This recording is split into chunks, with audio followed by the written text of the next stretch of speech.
Yes, because you can't do both. You either devote yourself to one or you devote yourself to the other. Because I think people have had enough of MPs having lots of little sideline jobs where they get fortunes, you know, and that's why their bums are not on the seats in the House of Commons very much. I think he should do both. I love him, I think he's great. Just as long as he's not off the TV, I wouldn't mind either way. I think he'd be great for it, great for both of them. Comes across as a really straightforward, talking person, he'll be honest, he'll tell you what he really thinks, and I think that's what we lack, really. No, because I think he can be the enterprise czar as a non-elected candidate, and I think he's got a pretty decent TV show. No, I think he should carry on with both, because I think like the economic times at the moment have been so challenging for all industries, and I think Alan Sugar is a very good role model. He can relate to people, you know, both through the television, and you can relate to like his history, his background, his self-made man, all those sorts of things. If he feels that he can do both, then there's absolutely no problem with that.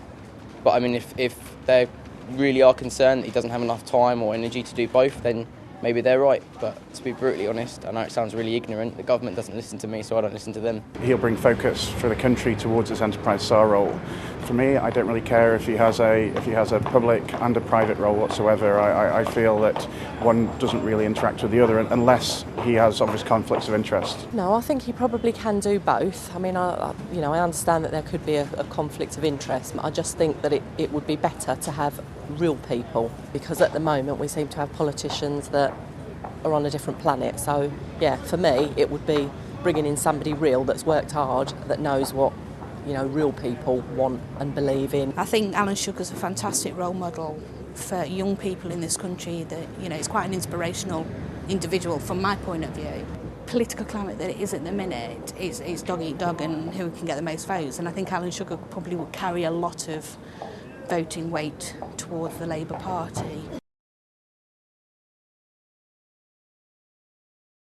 To me, I mean, if he can advise, then I think that's, again, a good thing, purely because he's worked his way up the ladder, so I think he's in the real world with everybody else. Good luck to him, really. You know, at the end of the day, he is who he is and does what he does, and he's got there by his own graft and means, not by any other. I think he's done a lot for this country as far as generating cash and jobs, and that it's perfectly valid for him to become a Member of Parliament. I guess I'd be probably more comfortable if he was apolitical as it was. There is potentially conflicts of interest because, you know, he's obviously working with a government now which has an interest in the way his business performs, because his business is a leading UK company. Well, whilst the rules are as they are, i.e. you can become a Lord without being elected, I'd say he's a perfectly credible candidate. You know, he's a highly successful businessman.